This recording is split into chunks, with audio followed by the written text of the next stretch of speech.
Coin பொறுத்த வரைக்கும் நம்ம எதுக்காக வாங்குகிறோம், அந்த பர்பஸ். டாலர் மாதிரி போடணும் அப்படின்னு நினச்சோம்னா அதில் ஹூக் வச்சு வாங்கிக்கணும். இல்லை என்னுடைய இன்வெஸ்ட்மெண்ட் ஆங்கிளில் நான் வாங்கிக்க போகிறேன் அப்படின்னா பிளைன் காயின் வாங்கிக்கலாம். அதுலேயுமே ஒரு முக்கியமான விஷயம் இருக்குது.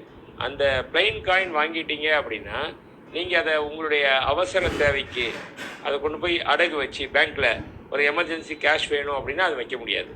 பிளைன் காயினாக இருந்தால் ரிசர்வ் பேங்க்குடைய சட்ட விதிகள் படி பிளைன் காயினுக்கு பாருக்கு லோன் தரக்கூடாது.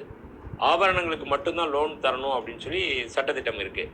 அப்படின்றப்போ அந்த பிளைன் காயினுக்கு மேலே ஒரு ஹூக் வச்சு இருந்தால் அதை வந்து அவங்க பேங்க்கில் ப்ளட்ஜ் பண்ண முடியும். இல்லைன்னா பேங்க் சரி பேசிக்கா ரெண்டுமே காயின் தானே, அதுல ஒரு ஹூக்கால ஏன் சார் இவ்வளவு வித்தியாசம் இருக்கு அப்படிங்கிற டவுட். இல்லை, அந்த ஹூக் வச்சாச்சுன்னா அது ஆபரணம் ஆகிடும். ஓ, அது ஆபரணமா மாறிடும். ஆமாம், ஒரு செயினில் டாலர் போடுறத டாலர்ன்ற கணக்கில் வந்துடும். ஓகே. ஹூக் இல்லாமல் இருந்தால் அது இன்வெஸ்ட்மெண்ட் ஆகிடும். ஓகே. அவங்க இன்வெஸ்ட்மெண்ட்டுக்கு வந்து அவங்க லோன் தர மாட்டாங்க, ஆபரணத்துக்கு தான் லோன் தருவாங்க.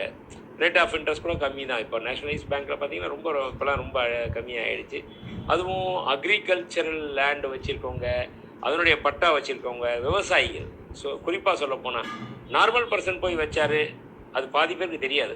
நார்மல் பர்சன் போய் வச்சாங்க அப்படின்னா அவங்களுக்கு ஒரு ரேட் ஆஃப் இன்ட்ரெஸ்ட் இருக்கும்.